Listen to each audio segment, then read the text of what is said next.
Admiral Park Jisoo stood in the command center of the battleship Thunder, her hands gripping the metal rail as she watched the screens around her. Red dots filled the display, each one representing an enemy ship. There were so many of them that they looked like a swarm of angry insects moving through space. "Admiral, we have lost contact with the Dakota and the Stormrunner," reported Lieutenant Choi Daeho from his station. His voice was steady, but she could hear the fear underneath. Jisoo nodded without looking away from the main screen. The Zephyrians had been hunting human ships for 6 months now, and they were very good at it. Their ships were faster, their weapons stronger, and their tactics perfect. Every battle ended the same way, with human ships burning in the darkness of space. "How many ships do we have left?" she asked. 32, Admiral. Maybe 30, if the Ranger and the Phoenix cannot fix their engines in time. 30 ships. 6 months ago, Earth had sent 300 ships to stop the Zephyrians. 300. Of humanity's best warships, filled with brave men and women who believed they could protect their home. Now only 30 remained. The Zephyrians had appeared in human space without warning. No one knew where they came from or why they wanted to destroy humanity. They simply arrived, looked at Earth, and decided that humans needed to die. Their first attack had destroyed the orbital stations around Mars. Their second attack had wiped out the mining colonies in the asteroid belt. Now they were here, at the edge of Earth's solar system, ready to finish what they started. "Admiral, incoming transmission from the Zephyrian flagship," said Communications Officer Lee Soo-min. "Put it on the main screen." The display changed, showing the face of a Zephyrian commander. The alien looked almost human, but its skin was pale blue, and its eyes were completely black. When it spoke, its voice was cold and empty. "Human commander, your species has fought bravely, but your time is over. Surrender now, and we will make your deaths quick." Jisoo stared at the alien face for a long moment. Behind her, the command Senta was silent. Everyone was waiting to see what she would say. "Why?" she asked. "Why do you want to kill us? We never did anything to you." The Zephyrian tilted its head slightly. "You exist. That is enough. Your species is loud, chaotic, and dangerous. The galaxy will be peaceful when you are gone. And if we refuse to surrender, then you will die slowly, watching your planet burn." The transmission ended. Jisoo turned to look at her crew. These people had followed her through 6 months of losing battles. They had watched their friends die, their ships destroyed, their hope disappear, piece by piece. But they were still here, still fighting. "Admiral," said Commander Oh Hyun-woo, her second-in-command, "we cannot win this battle. They have too many ships. Maybe we should think about retreating." Jisoo knew he was right. The Zephyrians had 400 ships surrounding Earth. Even if every human shot was perfect, even if every human ship fought like 10 ships, they would still lose. The math was simple and cruel. But where could they retreat to? The Zephyrians had already destroyed every human colony, every space station, every place where people might hide. Earth was the last place left. If they retreated now, they would just be running away to die somewhere else. "Admiral, enemy ships are moving into attack formation," reported Lieutenant Kim Seok-shin from the tactical station. "They will be in firing range in 10 minutes. 10 minutes. Jisoo looked around the command center one more time. These people trusted her to make the right decision. They trusted her to find a way to save Earth, to save humanity. But she had no miracles left to perform. "All ships, this is Admiral Park," she said into her communication device. "The enemy is about to attack. We are outnumbered, outgunned, and far from home. But we are still human. We still fight for our families, our friends, our world. Give them everything you have." The next few minutes were chaos. Human ships fired their weapons at the approaching Zephyrian fleet. Some alien ships exploded in bright flashes of light. But for every Zephyrian ship that died, 2 human ships were destroyed. The Thunder shook as enemy fire hit its shields. "Admiral, we have lost the Braveheart and the Silver Star," reported Daeho. "The Independence is badly damaged." "Admiral, the Zephyrians are breaking through our left flank," added Seok-jin. "They will reach Earth in less than an hour." Gaisu watched the tactical display as the red dots moved closer and closer to the blue dot that represented Earth. In 1 hour, the Zephyrians would be in orbit around humanity's home world. In 2 hours, they would begin destroying everything humans had ever built. She had failed. Despite everything, despite the courage of her crew and the sacrifice of thousands of human soldiers, she had failed to protect Earth. All ships, she said quietly into her communicator. This is Admiral Park. We cannot win this battle. All ships are ordered to retreat immediately. Get as far away from Earth as possible. The words felt like poison in her mouth, but she had no choice. Maybe somewhere in the galaxy, some humans would survive. Maybe they would find a way to fight back someday, as the human ships turned away from Earth. The Zephyrian fleet moved closer to the planet that had given birth to humanity. Dr. Kim Min-ho floated in the zero-gravity laboratory on Luna Station, watching Earth through the small window.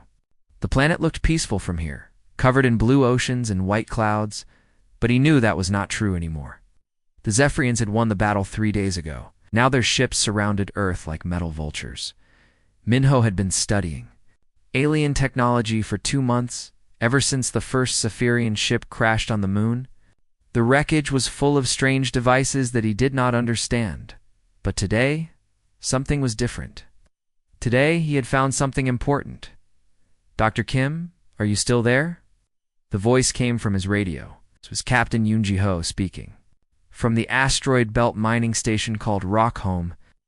Yes, I am here, Min-ho replied, still looking at the alien device on his desk. It was small and black, with lights that blinked in patterns he was starting to recognize. We just received your message about the communication array. Are you sure about this? Min-ho picked up the device carefully. He had been working on it for 16 hours without sleep, trying to understand how it worked. The breakthrough came when he realized that all Zephyrian ships were connected to each other through one giant network. Every ship, every soldier, every commander was part of the same system. I am sure, he said. The Zephyrians do not think like us. They do not make decisions alone. Everything they do comes from one central mind that controls all of them. That sounds impossible. It is not impossible. It is just different. Imagine if every human soldier could talk to every other human soldier at the same time, sharing thoughts and plans instantly. That is how the Zephyrians work. Min-ho heard voices in the background as Ji-ho talked to his crew. Rockhome was one of the last human settlements that the Zephyrians had not destroyed. It was too far away and too small to be important. But now, it might be the key to everything. Dr. Kim, we have people here from 12 different mining stations. We also have 3 military ships that escaped from the battle.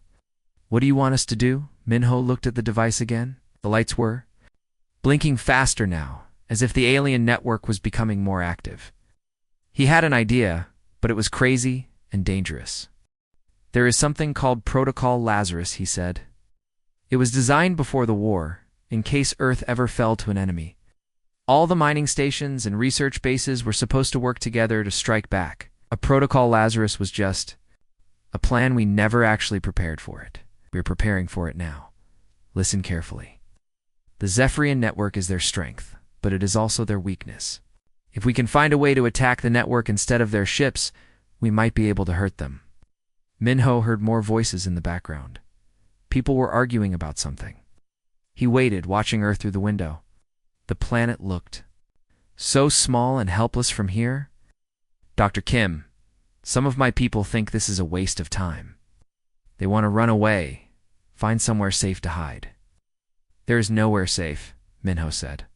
The Zephyrians have destroyed 17 other species before us. They will hunt us down no matter where we go. Our only chance is to fight back. How? We have maybe a few hundred people total, scattered across the solar system. They have thousands of ships. Min-ho smiled for the first time in days. We do not need to destroy their ships. We need to destroy their network. And I think I know how to do it. He spent the next hour explaining his plan to Ji-ho and the other survivors. It was complicated and required perfect timing. They would need to work together across millions of kilometers of space, using equipment that was never designed for this purpose. It sounds crazy, Ji-ho said when Min-ho finished explaining. It is crazy. but it might work. Over the next few days, messages began traveling between the scattered human settlements. Mining stations that had been silent for months suddenly came alive with activity. Research bases that everyone thought were destroyed sent signals to say they were still there. Military ships that had been hiding in the outer planets began moving toward predetermined positions. The Zephyrians did not notice. They were too busy celebrating their victory on Earth, organizing the human population into camps, and preparing for the next phase of their conquest. Their network was focused on the planet below, it's not on the empty space around them. Minho worked without sleep, modifying the alien communication device. He needed to turn it from a receiver into a transmitter. He needed to make it send messages. Instead of just receiving them, but not just any messages, special messages that would confuse and damage the Zephorian network. Dr. Kim, this is Lee Hanna from the Europa Research Station, came a voice on his radio. I am a computer specialist. I heard about your plan and I want to help. What can you do? Minho asked. I can write programs, computer viruses.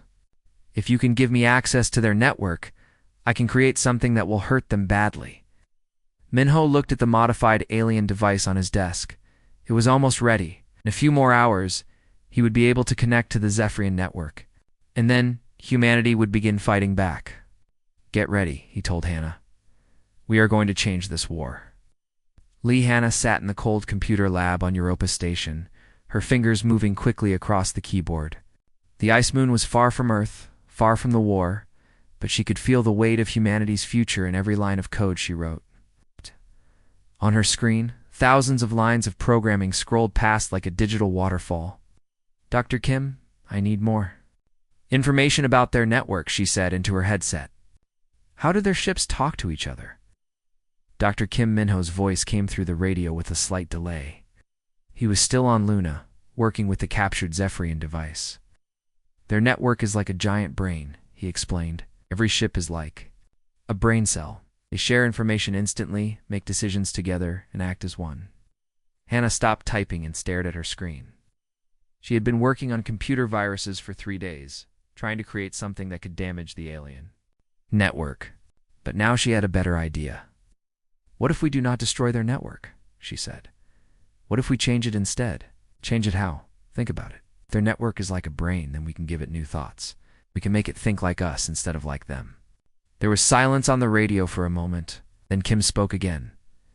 That is actually brilliant. But how do we do it? Anna smiled and began typing again. We give them human knowledge, human tactics, human history. We make their perfect network imperfect. While Hannah worked on her virus, other humans across the solar system prepared for the most dangerous mission of their lives.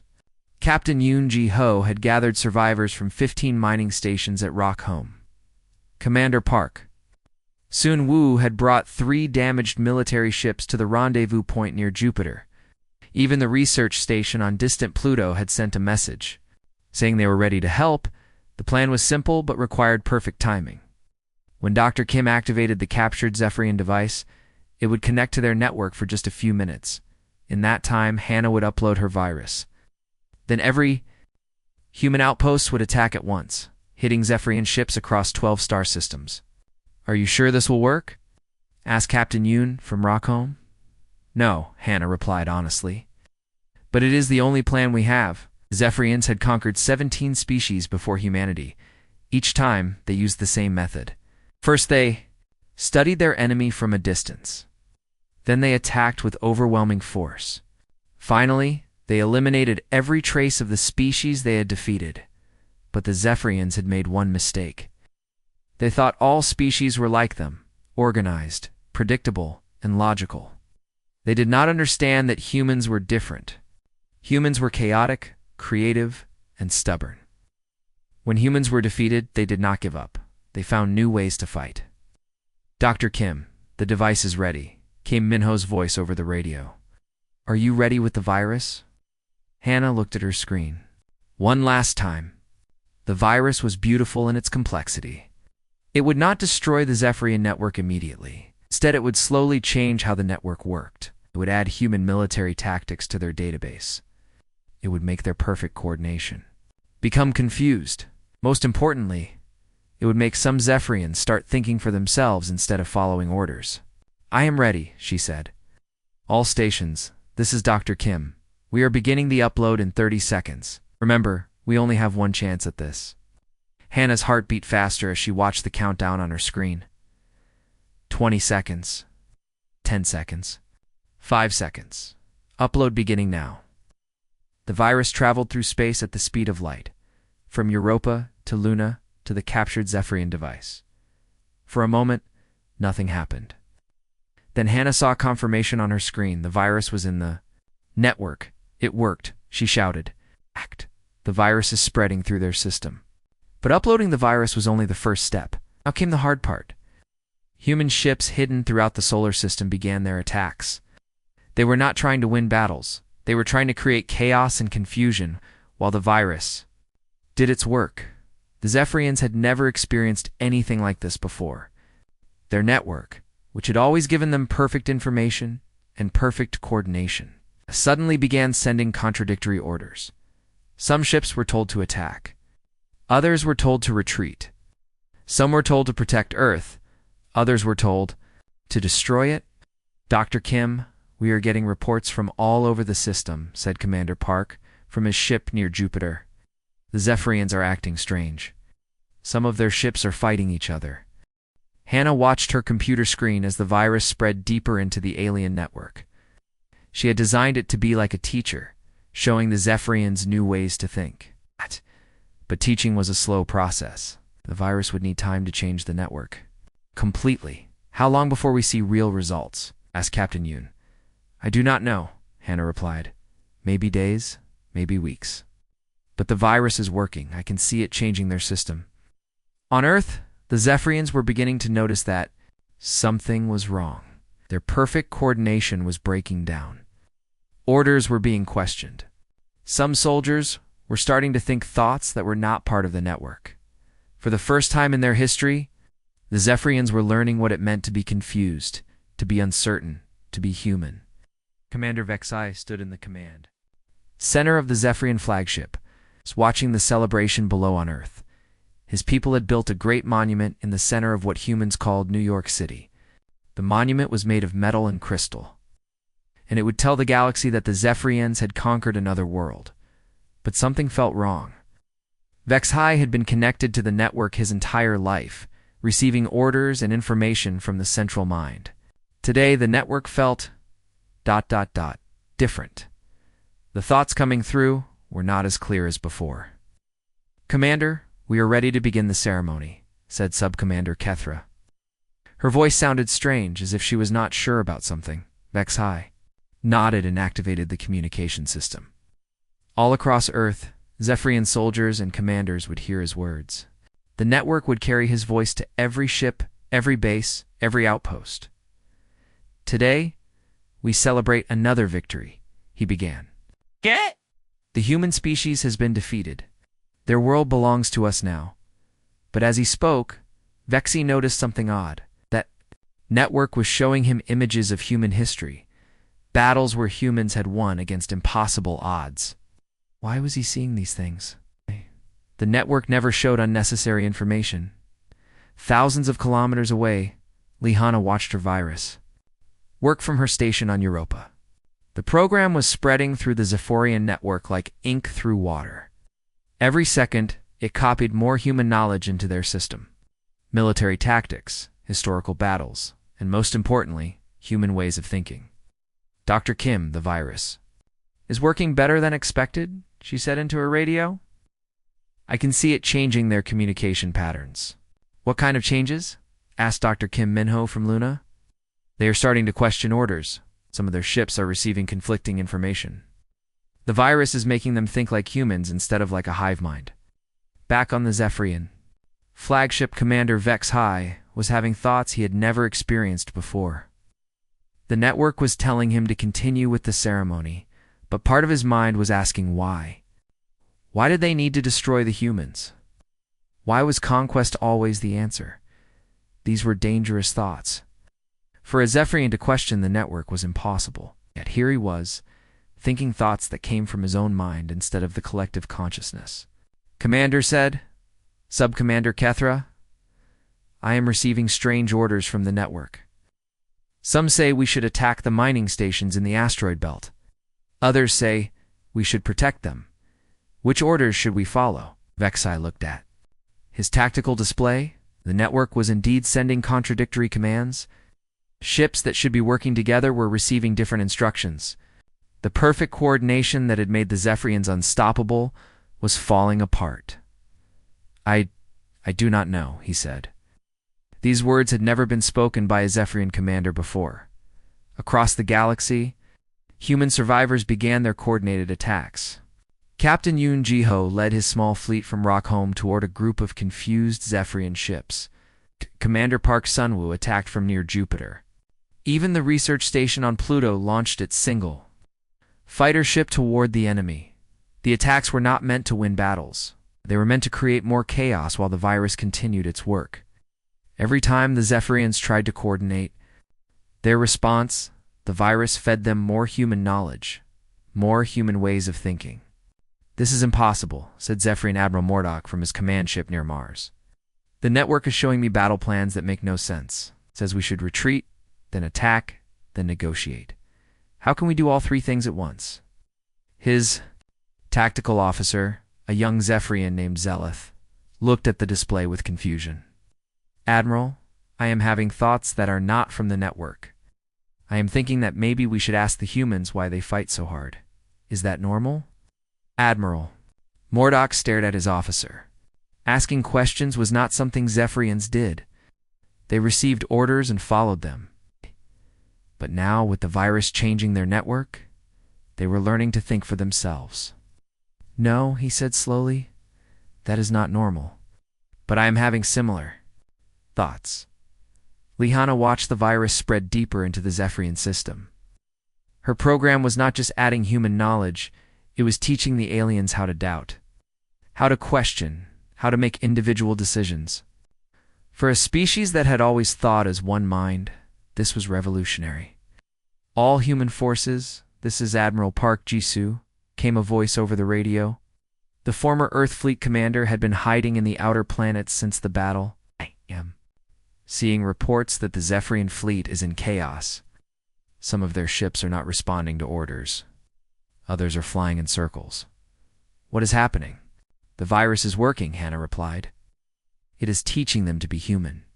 They are learning to think for themselves instead of following the network blindly. On Earth, the Zephyrian celebration was falling apart. Soldiers were questioning why they were celebrating. Commanders were receiving orders that contradicted each other. The Great Monument in New York City stood unfinished, as the aliens tried to understand what was happening to their minds. Commander Vexai stood in his command center, watching the chaos unfold. For the first time in his life, he was making decisions. Without the network's guidance, it was terrifying and wonderful at the same time. Sub-Commander, he said to Kethra, I think we have made a mistake. Admiral Park Ji-soo stood on the bridge of her new flagship, the Phoenix Rising, watching the strangest sight she had ever seen. In the space around Earth, human ships and Zephyrian ships were flying together in formation.